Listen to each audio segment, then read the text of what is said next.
They tell you history is written by the victors, but few ever question who decides which voices are allowed to speak once the guns fall silent. In the uneasy months before America officially entered the Second World War, the nation was already present everywhere, quietly, invisibly, like a tide pulling at the edges of a world on fire. Factories expanded overnight, farmers doubled shifts, rail lines groaned under the weight of freight that never slept. Long before American soldiers marched across foreign soil, American effort was already bleeding into the conflict, shaping outcomes without demanding applause. This was not yet a story of triumph, but of preparation, of an enormous country awakening and bending itself toward a single purpose. Across the Atlantic, Britain stood battered yet defiant, its cities scarred by bombs and its people exhausted by years of strain. Churchill's speeches filled radios with courage,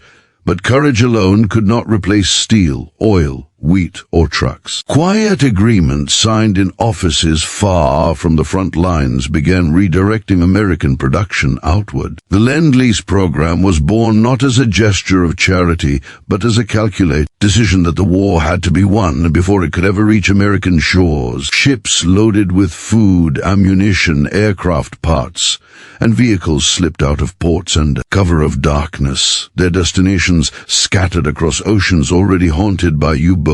Each departure represented more than cargo. It was a declaration that isolation was ending, even if the headlines had not yet caught up.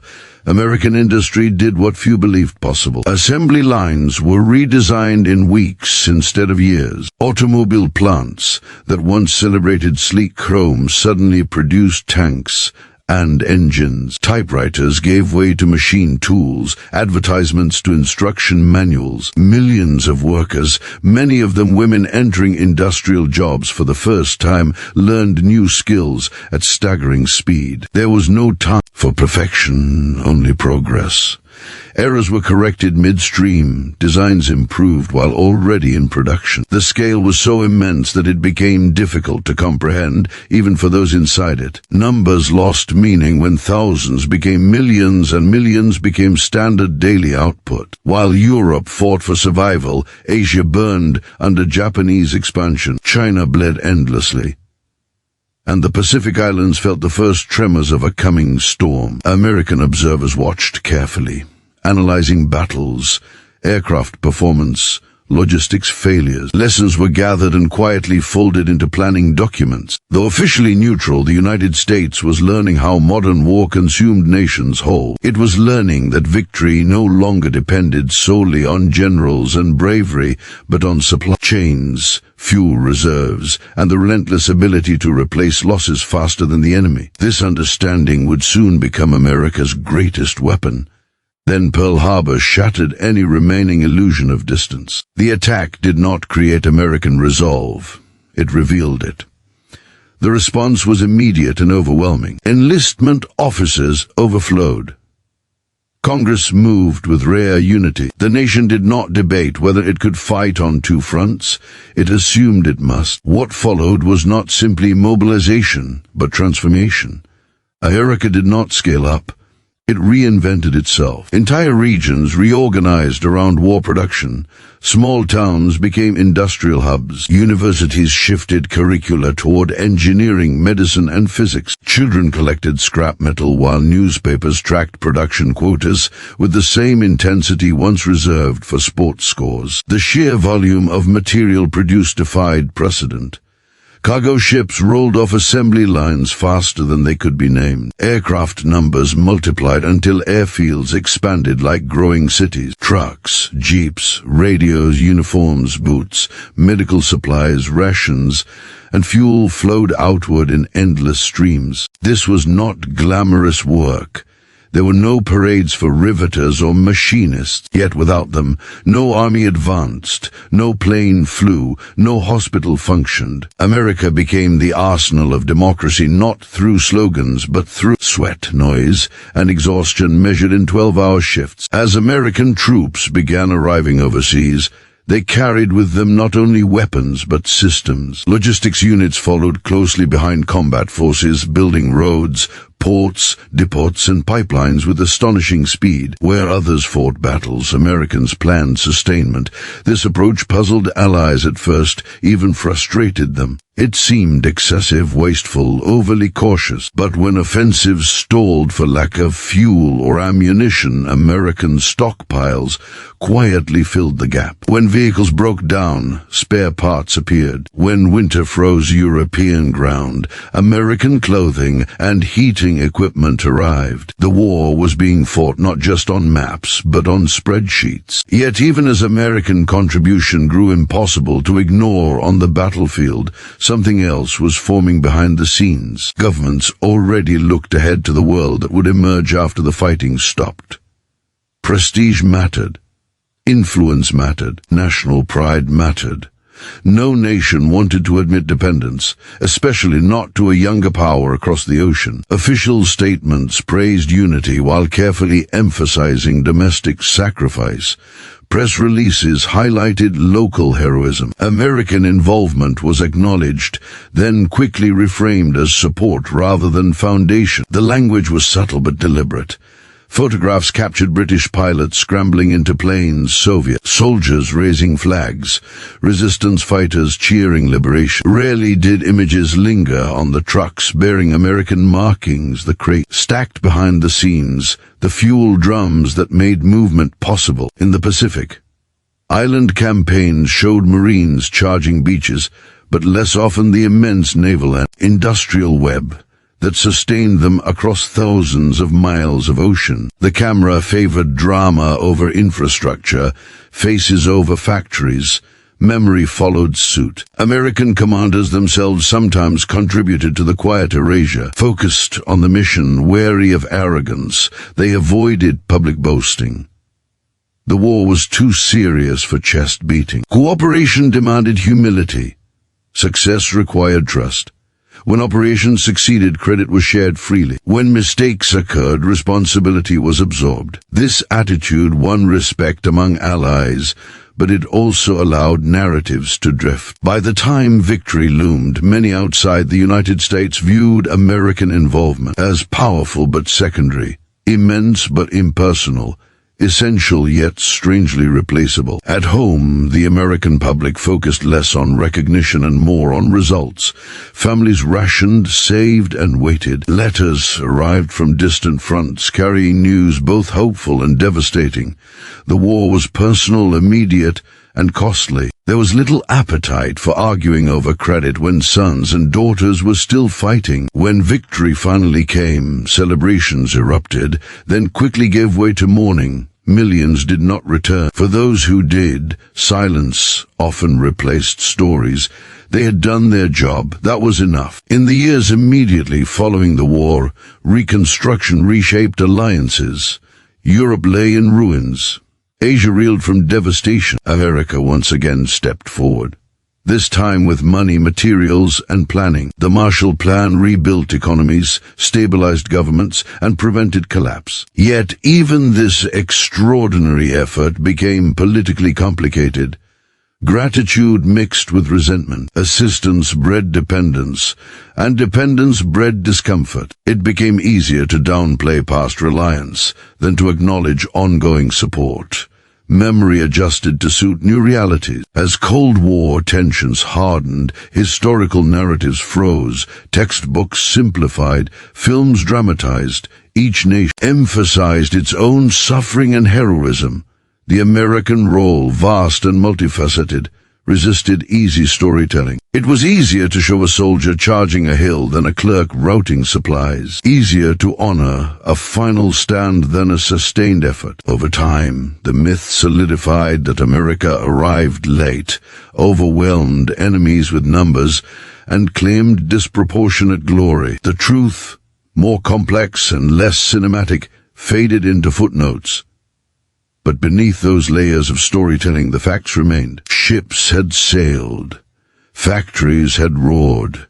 Fields had been harvested. Blood had been shed. The war's outcome was shaped long before the final battles, forged in decisions about production, logistics, and scale. America did not simply join the war.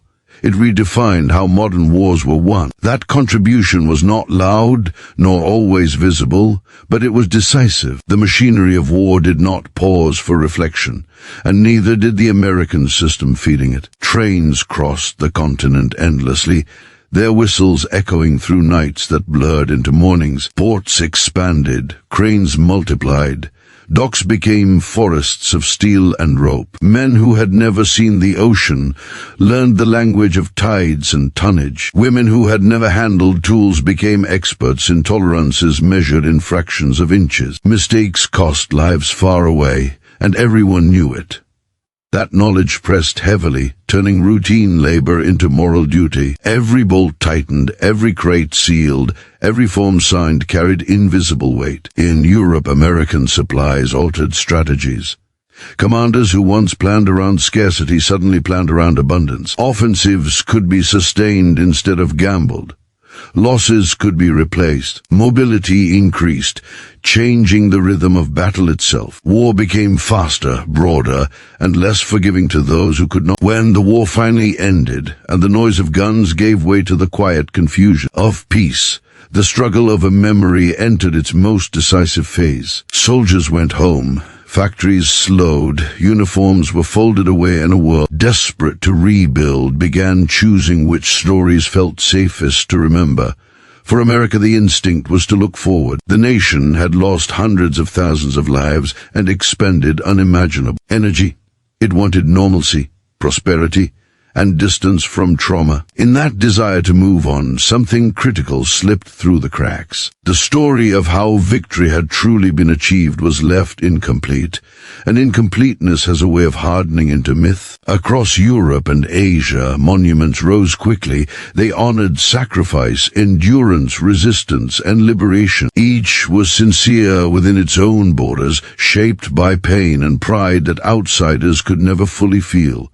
But monuments simplify. They freeze history into symbols, and symbols cannot carry supply chains, production schedules, or logistical miracles. They carry faces, flags, and final moment. America's contribution, vast and continuous rather than singular and symbolic, did not fit easily into stone or ceremony. It lived in warehouses, ports, factories, and planning rooms, places rarely visited by tourists or commemorated by statues. As decades passed, the absence of that story created space for distortion. Younger generations learned about the war through national lenses, each focusing inward. In some narratives, America became the late arrival that tipped the scales through sheer numbers. In others, it became a wealthy supplier that avoided early sacrifice. These interpretations were not always hostile, but they were incomplete. They stripped away the context that explained why the war unfolded as it did,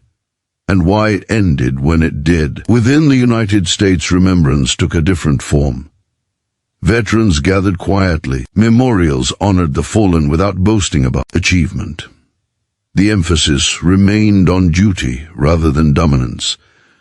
This humility, admirable in spirit, came with a cost. It left the broader global narrative unchallenged. Over time, humility was mistaken for insignificance by those far removed from the facts. Meanwhile, the material evidence remained everywhere for those willing to look. Rusted vehicles in distant fields bore American serial numbers. Airfields, ports, and roads built in haste during wartime continued serving civilian life. Economic recoveries traced their origins to American investment and planning. Yet these tangible legacies blended into the background of everyday life.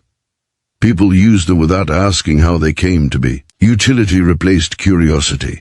The Cold War further complicated matters. Former allies became adversaries, and shared history became contested terrain. Each side emphasized narratives that supported ideological positions. Acknowledging American centrality in wartime victory clashed with emerging political needs in some countries. In others, it was reframed to avoid reinforcing dependence. History bent subtly to serve the present. In popular culture, simplification accelerated. Films films favored dramatic arcs over structural truth. Stories needed protagonists, climaxes, and resolutions.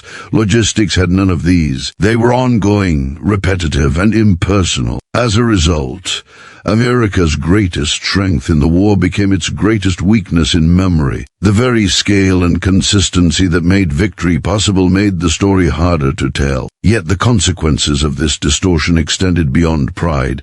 They shaped how later conflicts were understood and undertaken. When people forget that modern wars are won through preparation, coordination, and sustained capacity, they risk believing that willpower alone is sufficient. This misunderstanding has repeated itself across decades, often with tragic results. The lesson America offered in World War II was not merely about power, but about responsibility and planning. Losing that lesson impoverishes future decision-making. As historians continued their work, the fuller picture emerged with increasing clarity. It showed a nation that did not simply fight battles, but engineered victory on a global scale. It showed that without American production, mobility, and logistics, Allied courage might have prolonged the war indefinitely at catastrophic cost. These findings did not diminish the bravery of others. They illuminated the framework that allowed bravery to matter. Gradually, a more balanced understanding began to surface in serious scholarship, though it struggled to penetrate popular consciousness. Academic books do not travel as far as movies or slogans. Nuance rarely competes successfully with simplicity. Still, the record stood firm, waiting for those willing to engage with it honestly. The question then became not whether America's achievements had been minimized, but whether that minimization would continue unchallenged. History does not correct itself automatically. It requires deliberate effort, especially when the truth is complex and emotionally inconvenient. Restoring America's role to its proper scale does not require diminishing anyone else. It requires accepting that alliances are rarely equal in contribution, even when they are united in purpose. Toward the end of the 20th century, as the last veterans passed away, urgency grew. First-hand memory was disappearing. What remained were documents, artifacts, and interpretation. The danger was not that the truth would be erased entirely, but that it would be flattened into abstraction. Numbers without narrative lose meaning. Context without emotion fails to resonate. The challenge was to integrate America's systemic contribution into a story people could grasp. This effort matters because memory shapes identity. How nations remember past cooperation influences how they approach future crises. If America's World War II role is remembered as peripheral or purely economic, expectations of leadership shift. If it is remembered accurately as the integration of economic, military, and organizational power in service of collective survival, then its legacy carries a different weight. The war was not won by any single nation alone, but it was not won without America. That statement can coexist with respect for every sacrifice made by others. Denying it serves no one. Accepting it clarifies how extraordinary the Allied achievement truly was. At the deepest level, this story is about invisibility, about how the most important forces in history are often the least visible, about how societies celebrate moments while forgetting systems. America's contribution to World War II was a system vast enough to encompass continents and flexible enough to adapt under pressure. It turned chaos into momentum and desperation into endurance. The quiet theft of that achievement from popular memory was not malicious, but it was consequential. It replaced understanding with impression. It allowed future generations to inherit a simplified past that could not fully explain the present. Correcting that inheritance is an act of respect, not arrogance. As time continues to pass, opportunities remain to tell the story differently. Museums can connect artifacts to supply lines. Education can integrate economics with battles. Media can explore the human dimension, industrial effort. None of this requires rewriting history, only completing it. The end of World War II did not mark the end of its influence. The structures built during that conflict shaped the modern world. International institutions, economic systems, and security alliances all trace roots to decisions made under wartime pressure. America's role in shaping those outcomes was inseparable from its wartime effort. Forgetting one distorts the other. In the final accounting, America's greatest World War II achievement was not domination but mobilization. Not conquest, but coordination. Not glory, but capacity.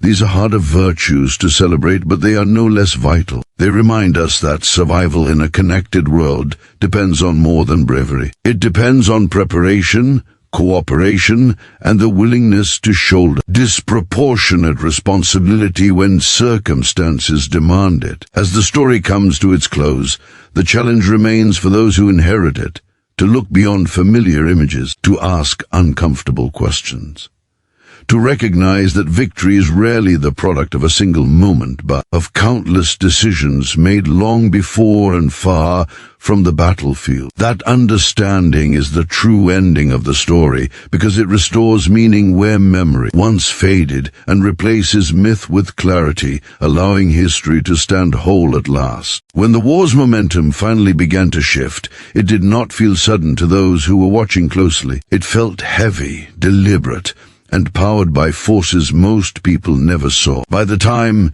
Allied armies pushed forward with confidence, America's contribution had already sunk deep into the bones of the conflict. Yet as victories accumulated, so did a quieter reshaping of how those victories would be remembered. The fighting still raged, but the future narrative was already under construction, shaped by politics, pride, and the fragile egos of nations struggling to emerge intact from catastrophe. In Europe, cooperation was both essential and uneasy. British commanders admired American capacity while quietly doubting American experience. Soviet leaders valued American supplies while publicly emphasizing self-reliance. These tensions were rarely explosive, but they influenced conversations, communiques, and press statements. Each ally needed America, but none wished to appear dependent.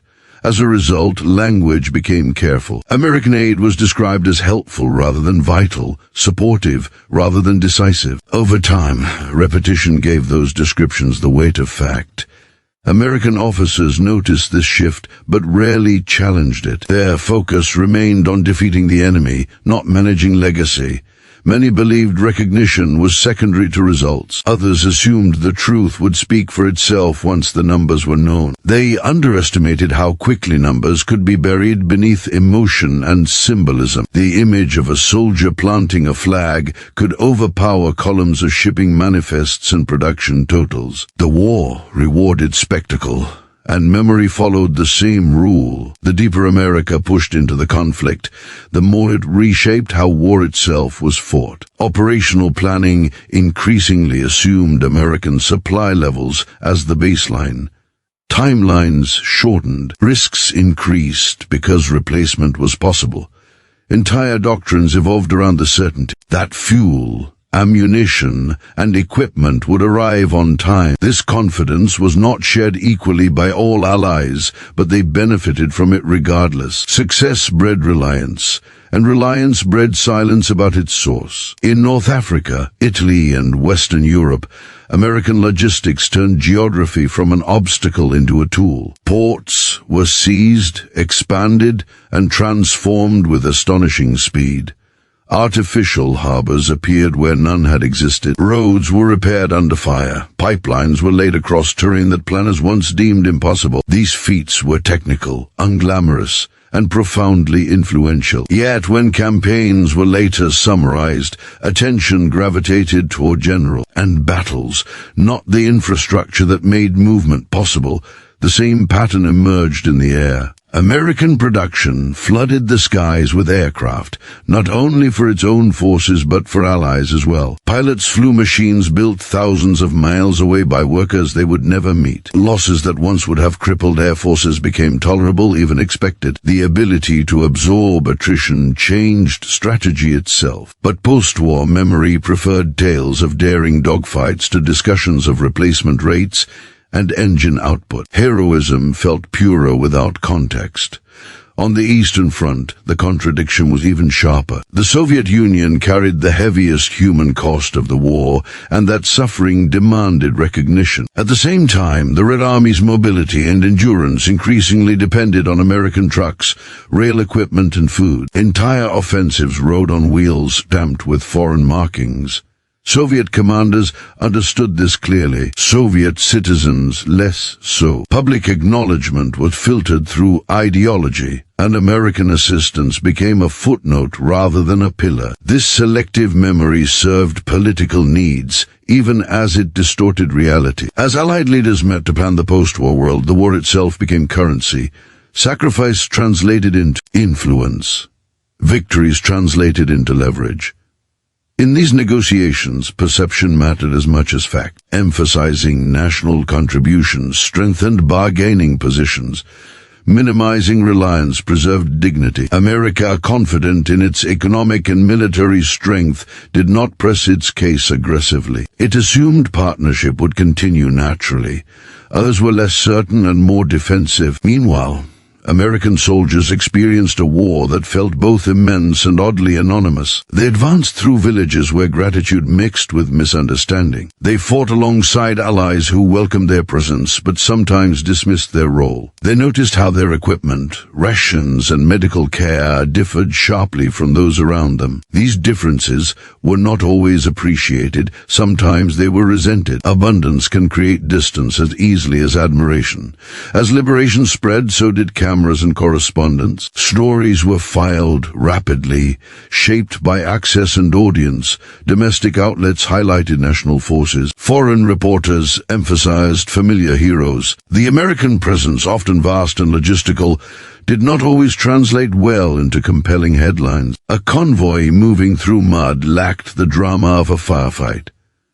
A supply depot lacked the romance of a frontline trench. Over time, these editorial choices accumulated into a skewed mosaic. The Pacific Theater followed a similar pattern, though shaped by different dynamics. Island by island, American forces advanced through brutal conditions that demanded relentless support. Amphibious warfare required coordination on a scale never before attempted. Each landing depended on precise timing, overwhelming firepower, and immediate resupply. Mistakes were catastrophic. Success demanded redundancy layered upon redundancy.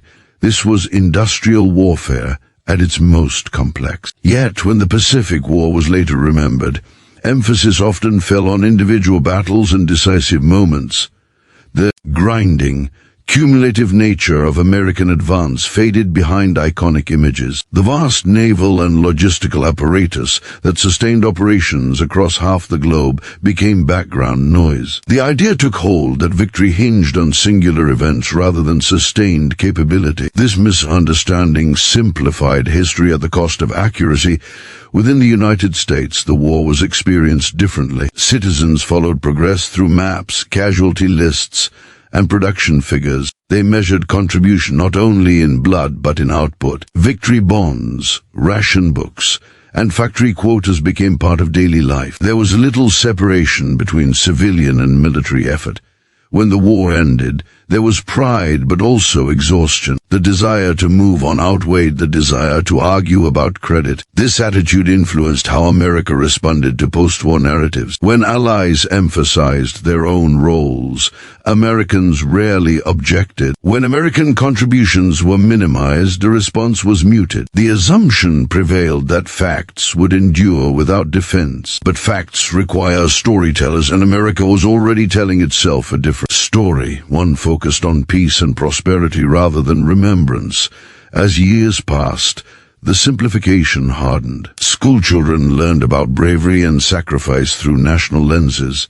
International perspectives diverged. In some countries, America appeared as a powerful newcomer who arrived late and finished strong. In others, it appeared as a supplier rather than a fighter. Rarely did narratives capture the integration of effort that defined the Allied victory. Complexity was inconvenient. The Cold War deepened these divides. Former allies became rivals, Shared victories were reinterpreted through suspicion. Acknowledging American indispensability conflicted with ideological competition. Emphasizing domestic triumph reinforced national unity. History became a tool rather than a record. In this environment, America's wartime role was often reframed or reduced to fit new narratives. Ironically, American generosity after the war further obscured its earlier contribution. Reconstruction aid blurred lines between wartime necessity and peacetime assistance. Gratitude mixed with dependency, and dependency bred discomfort. It became easier to view American help as optional rather than essential, transactional rather than transformative. The memory of reliance faded as economies recovered. Veterans carried their own truths quietly. They remembered shortages suddenly resolved by American supply drops. They remembered vehicles appearing when hope was thin. They remembered how planning changed once American capacity was factored in. But personal memories rarely challenged national myths. As those veterans aged, their stories were told less frequently, their details softened by time. Academics and historians later began re-examining records with greater distance. Shipping logs, production statistics, and operational reports painted a clearer picture. They revealed a war sustained by unprecedented flow, coordination, and scale. They showed that American involvement was not an add-on, but an enabling force that altered every front. Yet these findings circulated slowly, competing with decades of simplified storytelling. The problem was not that others claimed credit maliciously, but that memory favors clarity over completeness. It prefers heroes to systems. It prefers moments to processes. America's achievement in the war was largely systemic. It lay in building something vast enough to support many nations at once. Such achievements resist easy celebration. Still, resistance does not erase reality. The Allied victory rested on foundations that could not be improvised by courage alone. Those foundations were poured in American factories, fields, and shipyards. They were maintained by planners, clerks, engineers, and workers whose names never appeared in communiques. Their contribution was constant rather than dramatic, cumulative rather than explosive. Understanding this does not diminish the sacrifices of others. It contextualizes them. It explains how bravery could be sustained and multiplied. It shows why some offensives succeeded where earlier ones failed. It reveals the difference between surviving and winning. Without this understanding, the war becomes a series of disconnected episodes rather than a coherent struggle.